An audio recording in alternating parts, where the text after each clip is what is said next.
ارے دامیار بھائی، ایزا تو رکے گی نا یہیں، وہ تو رکنے کے لیے آئی تھی، آتے ہی اس نے ہمیں بتا دیا تھا۔ عبادت زورش اس کے پاس بیٹھی باتیں کر رہی تھی جب وہ اندر داخل ہوئی۔ مجھے اعتراض نہیں ہے، دراصل میری ایک دوست آج کل ہمارے گھر پر رکی ہوئی ہے، تو وہ وہاں اسی لیے رکی ہے کیونکہ ایزا گھر میں ہے۔ دراصل وہ میرے ایک دوست کی لو پارٹنر ہے اور اس نے اسے ہمارے گھر میں اسی لیے روکا ہے کیونکہ میں ایک شادی شدہ بندہ ہوں، مجھ پر اعتبار کر سکتا ہے وہ، اس نے سمجھاتے ہوئے کہا۔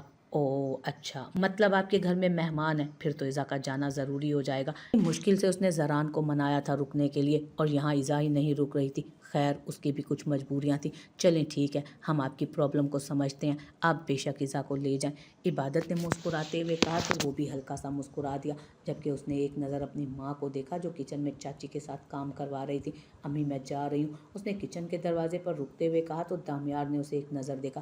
ارے بیٹا، دامیار کو کھانا تو کھانے دے دو۔ کچھ بھی نہیں کھایا اس نے، امی نے بڑے پیار سے کہا۔ نہیں امی، مجھے بھوک نہیں، مجھے کچھ نہیں کھانا، بس اتنا کہہ کر ٹیبل سے اپنا موبائل اٹھاتی وہ باہر نکل گئی، جبکہ زہرش اور عبادت دونوں ہی حیران رہ گئی تھیں۔ ملنا تو دور کی بات، وہ انہیں خدا حافظ بھی کہہ کر نہیں گئی تھی۔ یہ کیا بات ہوئی؟ اچانک اس طرح امی باہر تک آئی تھیں جب وہ بھی اٹھ کر کھڑا ہو گیا۔ آپ پریشان نہ ہوں آنٹی، میں دیکھ لیتا ہوں۔ وہ مسکرا کر ان کے سامنے جھکا تو انہوں نے اس کے سر پر ہاتھ پھیرا، جبکہ وہ زورش اور عبادت کو بائے کرتا وہاں سے نکل گیا۔ وہ آرام سے گاڑی میں بیٹھی ہوئی تھی جب وہ آ کر فرنٹ سیٹ سنبھالتے اندر بیٹھا۔ اس نے نوٹ کیا تھا وہ بہت زیادہ غصے میں تھی، اور اس کے غصے کی وجہ وہ سمجھ نہیں پایا تھا۔ تم ٹھیک تو ہو نا؟ سب کچھ ٹھیک تو ہے؟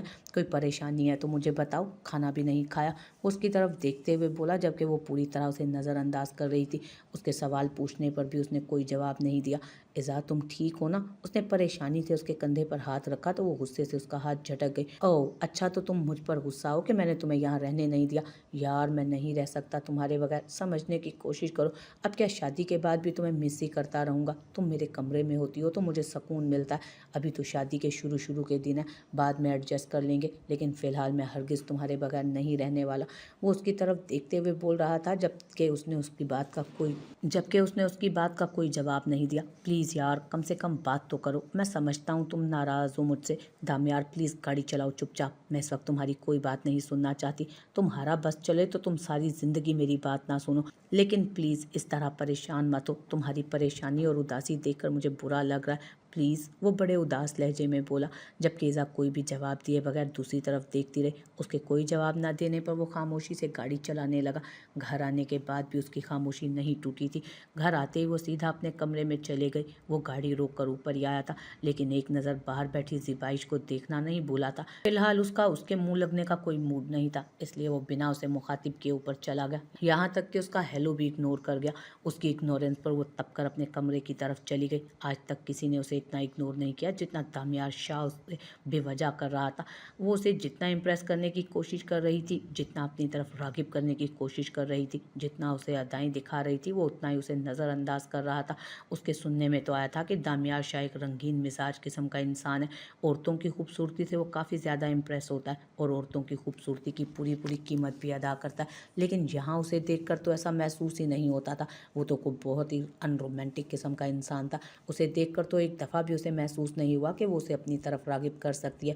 وہ یہاں تک اپنی ایک دوست کے کہنے پر آئی تھی، دامیار شاہ جیسا امیر انسان اگر اس کے ساتھ افیئر نہ بھی چلاتا، صرف اسے 2-3 ایڈز دلوا دیتا تو بھی اس کا کام بن سکتا تھا، لیکن وہ تو اسے ایسے اگنور کر رہا تھا جیسے وہ وہاں موجود ہی نہیں تھی۔ اسے کوئی طریقہ سمجھ نہیں آ رہا تھا دامیار کو اپنی طرف کرنے کا۔ فی الحال وہ ایزا کے پیچھے ایسا لگا تھا جیسے اسے کچھ نظر ہی نہ آتا ہو، حالانکہ وہ ایزا سے کہیں زیادہ خوبصورت تھی اس کے حساب سے۔ اگر اسے دامیار شاہ اپنی خدمت کرنے کا موقع دیتا تو وہ اس موقع سے خوب فائدہ بھی اٹھاتی اور اسے امپریس کرنے کا کوئی بھی موقع ہاتھ سے نہ جانے دیتی۔ وہ کمرے میں آیا تو وہ شیشے کے سامنے کھڑی غصے سے اپنی جویلری اتار رہی تھی۔ آہستہ آہستہ چلتا وہ اس کے پیچھے آ گیا۔ میں جانتا ہوں تم مجھ سے خفا ہو، تمہاری ناراضگی میں سمجھ سکتا ہوں، لیکن تم یہ بھی تو سوچو کہ تم میری محبت ہو۔ میں ہرگز تم سے دور نہیں رہنا چاہتا، میرا دل چاہتا ہے کہ میں ہر وقت تمہارے پاس رہوں، تمہیں چھوں، تمہیں محسوس کروں۔ تم میری بیوی ہو ایزا، میں تمہارے پاس نہیں آ سکتا، اپنی محبت نہیں جتا سکتا۔ ایزا جو کچھ ہو چکا ہے میں اسے نہیں بدل سکتا، لیکن یہ سب کچھ सब कुछ ठीक करना चाहता हूँ मैं चाहता हूँ तुम मेरे साथ एक नॉर्मल ज़िंदगी गुजारो। बहुत हो चुका है ये सब कुछ, अब तुम्हें अपने और मेरे बारे में सोचना चाहिए। इतना सब कुछ किया है मैंने, वक्त भी दिया है तुम्हें जितना दे सकता था। अब तुम्हें एहसास करना चाहिए आखिर कब तक मैं ये दूरियां सहूँगा। इज़ा बस बहुत हो चुका, अब तो मेरे पास आओ, मेरी बेचैनियों को करार दो, मेरी बेकरारियों को कोई सुकून दो। उसके पास आता उसे पीछे से थाम चुका था, जबकि वो आईने के सामने खड़ी अपनी ज्वेलरी उतारते एक लम्हे को रुकी। पीछे हटो दमियार शाह, उसने गुस्से से कहा। बता दो कब तक, ताकि मैं खुद पर काबू कर सकूं। कब तक ये पहरे बिठाने हैं मैंने अपने आप पर, कब तक मेरी बेचैनियों को राहत मिलेगी, कब दामियार शाह को इज़ा हासिल होगी। वो एक झटके से उसे अपनी तरफ मोड़ता, उसका चेहरा अपने हाथों में थाम चुका था। मेरी बर्दाश्त जवाब दे चुकी है इज़ा, अब बस बहुत हो चुका, इससे ज़्यादा इंतज़ार नहीं करूँगा मैं। वो बेहद मोहब्बत से उसकी आंखों पर लब रख गया। उसके अंदाज में अजीब सी कशिश महसूस करते हुए उसकी शर्ट को अपनी मुट्ठियों में जकड़ती अपने हवास बहाल रखने की कोशिश करने लगी, लेकिन उसे अपनी ये कोशिश बेकार लगी। वो उसकी शर्ट को झिंझोड़ कर खुद से दूर कर चुकी थी जब वो एक झटके से उससे दूर हटा। वो एक नज़र उसे देखती कमरे से बाहर जाने का इरादा रखती थी कि उसने एक दफ़ा फिर से उसके नाजुक से वजूद को अपनी कैद में लेते उसे खुद में कैद किया था। प्लीज़ मत करो इज़ा, आज मत रोको मुझे, आज मुझे मेरी मोहब्बत हासिल करने दो। वो जैसे मिन्नत कर रहा था, जबकि वो उसके कंधे पर हाथ रखे बिना, कुछ बोले बिना चेहरा फेर गई और दामियार को लगा जैसे उसकी ज़िंदगी रुख फेर गई हो। अपनी शर्ट के वो बटन जो इज़ा के जकड़ने की वजह से टूटकर कहीं गिरे थे, उनको ज़मीन पर बिखरे एक नज़र देखता वो उसे खुद से आज़ाद करता सिगरेट की डिब्बी उठाकर कमरे से निकल गया, जबकि वो वहीं बेड पर पड़ी चेहरा हाथों में छुपाकर रोने लगी। काफ़ी देर गुजर चुकी थी जब वो कमरे में नहीं आया। इज़ा को अजीब सी बेचैनी होने लगी। अम्मी के अल्फाज उसके कानों में गूंजने लगे, अगर तुम उसकी बीवी होते हुए अपने फ़राइज़ पूरे नहीं करती, अगर और वो ज़ना करने किसी और औरत के पास जाता है तो इसका गुनाह तुम्हारे सर आएगा, दामियार के सर नहीं, क्योंकि तुम अपने फ़राइज़ पूरे नहीं कर पा रही। वो गुनाह से रुकने के लिए तुमसे निकाह करता है और फिर भी निकाह के बाद भी उसे वही सब कुछ करना पड़ता है, तो क्या फ़ायदा इस निकाह का। अगर तुम्हारा शौहर तुम्हें छोड़कर किसी और औरत के पास अपनी ज़रूरतें पूरी करता है तो गुनाहगार तुम हो, वो नहीं। वो एक झटके से उठ बैठी, फिर जल्दी से अपना दुपट्टा उठाते वो कमरे से बाहर आई। उसने नीचे आकर देखा तो दामियार कहीं नहीं था। हाँ, लेकिन ज़िबाइश के कमरे से उसे आवाज़ ज़रूर आ रही थी। आवाज़ इतनी कम थी कि वो समझ नहीं पाई कि अंदर क्या बातें चल रही हैं। हाँ, लेकिन अंदर मर्दाना आवाज़ से वो अंदाज़ा लगा चुकी थी कि दामियार उसके कमरे में। मैना कहती थी, बीबी जी बहुत चालाक औरत है ये। दामियार साहब काफ़ी वक्त से उसके कमरे में, मैं आपको कह रही थी ना नज़र रखें इस पर। जीनत बीबी जो किचन में थी बाहर निकलकर उससे कहने लगी। वो कुछ नहीं बोली, बस गुस्से से ज़िबाइश के कमरे की तरफ बढ़ी।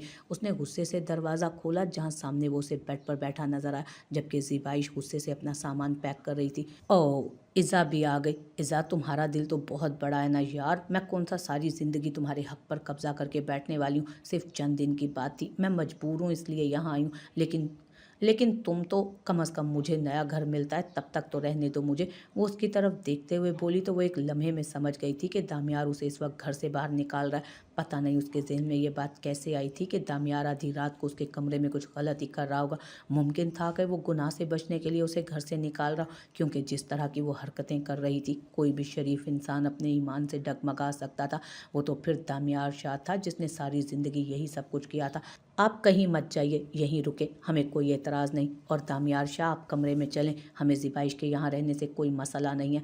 वो उसके पास आते पूरे हक से उसका हाथ थाम चुकी थी। ना सिर्फ हाथ थाम चुकी थी बल्कि उसके हाथ से सिगरेट निकालकर पास पड़े ऐश ट्रे में मसल भी चुकी थी। किसी भी औरत के हमारे घर में रहने से हमें कोई एतराज़ नहीं होगा, क्योंकि इज़ा दामियार शाह को कभी जना का रास्ता इख्तियार नहीं करने देगी। ये उसने अपने आप से आज वादा किया था। कमरे में जाऊँगा तो मसला तुम्हारे लिए पैदा होगा। वो बेहद कम आवाज़ में बोला ताकि ज़िबाइश ना सुन सके। मैं भी कश्तियाँ जला के आई हूँ दामियार शाह, अब कुछ भी हो मुझे डर नहीं है। ठेका ले लिया है आपको गुनाह से बचाने का मैंने भी। वो उसका हाथ थामे बोली तो दामियार को जैसे उस पर यकीन नहीं आया। उसके लबों पर एक दिलकश मुस्कुराहट थी, जबकि वो यूं ही उसका बाजू पकड़े उसे कमरे से बाहर निकाल कर ले आई थी। वो खामोशी से उसके साथ ऊपर आ गया था। वो यहाँ उसे क्यों लाई थी इतना तो वो समझ गया था। वो उसके साथ एक नई जिंदगी की शुरुआत करना चाहती थी, लेकिन वो जानना चाहता था कि इस चीज़ के लिए वो दिल से राज़ी है या नहीं। वो उसके आंसुओं की वजह नहीं बनना चाहता था, वो उसके साथ एक अच्छी ज़िंदगी गुजारना चाहता था, एक पुरसकून ज़िंदगी। वो उसके साथ खुश रहना चाहता था। जो सुकून उसे ज़िंदगी भर नहीं मिला था वो उसकी कुर्बत में तलाश करना चाहता था, ना कि वो इज़ा को ज़बरदस्ती अपने साथ बांध कर उसे ये रिश्ता निभाने पर मजबूर करना चाहता था। हाँ, वो उसकी आंखों में आंसू नहीं देख सकता था, ये चीज़ उसकी बर्दाश्त से बाहर थी। शायद वो सारी ज़िंदगी इंतज़ार की सूली पर लटके उसकी मर्ज़ी का इंतज़ार कर सकता था, लेकिन उसके साथ ज़बरदस्ती नहीं करना चाहता था। उस रात जो कुछ भी हुआ था वो उसे दोहराना नहीं चाहता था, वो उसकी खुशी चाहता था। हालात चाहे कुछ भी क्यों ना हो, लेकिन वो अबीज़ा के दुख की वजह नहीं बनना चाहता था। वो जानता था उसके साथ वो खुश नहीं है, और जो कुछ हो चुका था उसके बाद उसका खुश रहना मुमकिन भी नहीं था, लेकिन वो उसके साथ एक अच्छी ज़िंदगी गुजारना चाहता था, उसे एक मौका देना चाहता था। ये लड़की उसकी मोहब्बत थी और वो हरगिज़ अपनी मोहब्बत से दस्तबरदार नहीं हो सकता था, चाहे हालात कुछ भी हों। वो बेशक सारी ज़िंदगी उसे कबूल ना करे, बस उसके साथ रहे, वो उससे और कुछ नहीं मांगता था। ये लड़की उसके जीने की वजह थी और शायद ये चीज़ वो कभी भी नहीं मान सकती थी। वो कमरे में आकर उसका हाथ छोड़ चुकी थी, जबकि वो सिर्फ उसे देख रहा था। वो जानना चाहता था कि आखिर वो क्या चाहती है। वो खामोशी से उसका चेहरा देख रहा था। वो उसके सामने खड़ी कुछ कहने की कोशिश कर रही थी, लेकिन शायद अल्फाज नहीं थे उसके पास, जबकि वो गहरी नज़रों से उसे देख रहा था। दामियार शाह, मैं नहीं जानती तुम्हारा कल कैसा था, तुमने अपनी पिछली ज़िंदगी में क्या किया है, लेकिन मैं तुम्हारा आने वाला कल बेहतर बनाना चाहती हूँ। मैं तुम्हें उस बुराई से रोकना चाहती हूँ जिस बुराई की वजह से तुम मुझे कबूल नहीं हो। मैं तुम्हें तुम्हारा हक देने के लिए तैयार हूँ, लेकिन मेरी शर्त यह है कि आप ये हक सिर्फ मुझ तक रखेंगे। मैं ये चीज़ कबूल नहीं कर सकती कि आप मेरा हक किसी और में बांटें। जो मेरा है वो सिर्फ मेरा रहना चाहिए। मैं नहीं जानती कि मैं सारी ज़िंदगी कभी इस चीज़ को कबूल कर सकती हूँ कि नहीं। मैं नहीं जानती मैं कभी इस चीज़ को भुला सकती हूँ कि नहीं कि आपने मेरे साथ क्या किया। हाँ, लेकिन मैं आपको गलत रास्ते से रोकने के लिए अपना आप देने के लिए तैयार हूँ। मुझे कबूल नहीं कि आप मुझे छोड़कर किसी और औरत के पास जाएं। मुझे ये कबूल नहीं कि आप मेरा हक किसी और पर लुटाकर मुझसे बेवफाई करें। मैं आपकी बीवी बनने के लिए तैयार हूँ दामियार शाह, लेकिन इस शर्त के साथ कि आप कभी किसी और औरत के पास नहीं जाएंगे। मुझे हर उस मर्द से नफ़रत है जो ज़ना करता है, और आपके मुझ पर फ़र्ज़ किए हकूक़ आपको उस गुनाह से रोकते हैं, तो मैं आपकी होने के लिए तैयार हूँ। शर्त यह है कि आपको भी मेरा होना होगा, सिर्फ़ और सिर्फ मेरा। तो बताइए, क्या आप तैयार हैं अपनी सारी ज़िंदगी एक औरत के नाम करने के लिए, खुद को बदलने के लिए? वो उसकी आंखों में आंखें डाले सवाल कर रही थी, जबकि दामियार को लगा जैसे उसकी समातें कुछ गलत सुन रही हैं। तुम मजाक तो नहीं कर रही हो ना इज़ा? कहीं तुम मेरे जज्बात के साथ खेल तो नहीं रही हो ना? अगर ये झूठ हुआ या कोई मजाक हुआ तो मैं हर लिहाज भूल जाऊंगा। वो उस पर यकीन ही नहीं कर पा रहा था कि वो लड़की इतनी जल्दी कैसे अपने आप को उसके हवाले करने को तैयार थी। क्या उसकी मोहब्बत में इतनी शिद्दत थी कि उसका दिल नर्म हो गया, या वो सचमुच उसे गुनाह से रोकना चाहती थी? लेकिन उसकी ज़िंदगी में आने के बाद वो इस गुनाह की तरफ राग़िब हुआ ही कब था? इज़ा के सामने होते हुए उसे कब किसी दूसरी औरत की ज़रूरत महसूस हुई थी? वो तो क्या वो उसे लेकर इनसिक्योर हो रही थी? वो समझ नहीं पा रहा था, लेकिन उसका दिल बहुत तेज़ी से धड़क रहा था, जैसे अभी वो इनकार कर देगी और सारा मंजर बदल जाएगा। वो हंसेगी उसकी मोहब्बत का मजाक उड़ाते हुए, वो बेबस हो जाएगा उसकी मोहब्बत के आगे हमेशा की तरह। वो समझ नहीं पा रहा था कि ऐसे कौन से अल्फाज इस्तेमाल करे जिससे वो उसके सामने अपने प्यार का इकरार कर सके। वो उसे बता ही नहीं पाता था कि वो उसके लिए कितनी अनमोल है, कितनी ख़ास है। शायद उसके पास अल्फाज थे ही नहीं जिनसे वो अपनी कैफियत बयान कर सके, उससे अपनी मोहब्बत का इजहार कर सके, उसे बता सके कि वो दुनिया छोड़कर सिर्फ़ और सिर्फ उसके पास आया, सिर्फ उसे चाहता है, सिर्फ वही उसके लिए ख़ास है, अनमोल है। उसके अलावा उसकी ज़िंदगी में अब किसी औरत की जगह नहीं है। लेकिन वो कुछ बोल नहीं पा रहा था, शायद वो लफ्ज़ों से उसे कायल नहीं कर सकता था। हाँ, लेकिन वो उससे वादा कर सकता था कि वो कोई मजाक नहीं कर रही, वो बिल्कुल सीरियस है। वो उसके साथ एक नई ज़िंदगी की शुरुआत करना चाहती थी, और वो भी तो यही चाहता था ना, इज़ा, मैं तुमसे वादा करता हूँ, तुम्हारे अलावा और कोई नहीं, कभी नहीं, सिर्फ तुम हो मेरी जान, सिर्फ तुम। मैं एक बार मुझे मौका तो दो। दामियार शाह आंख उठाकर किसी गैर औरत की तरफ देखेगा नहीं, वो उसके अलावा और कुछ नहीं कह पाया, जबकि इज़ा ने खामोशी से उसके सीने पर अपना सर रख दिया, और दामियार को लगा जैसे उसकी दुनिया उसकी बाहों में आ समाई हो। I love you Iza, I love you so much. मेरी जान, मैं तुम्हें कभी शिकायत का मौका नहीं दूंगा, कभी नहीं। तुमसे ज़्यादा अजीज़ कोई औरत मुझे नहीं है। मेरी ज़िंदगी में तुम्हारे अलावा कौन आया है जिससे मैं मोहब्बत कर सकूं? तुमने मेरी मोहब्बत के सामने ये शर्त रखी ना कि तुम्हारे अलावा कोई और नहीं, तो दामियार शाह तुम पर अपनी जान की कसम उठाता है। दामियार शाह तुम्हें कभी शिकायत का मौका नहीं देगा।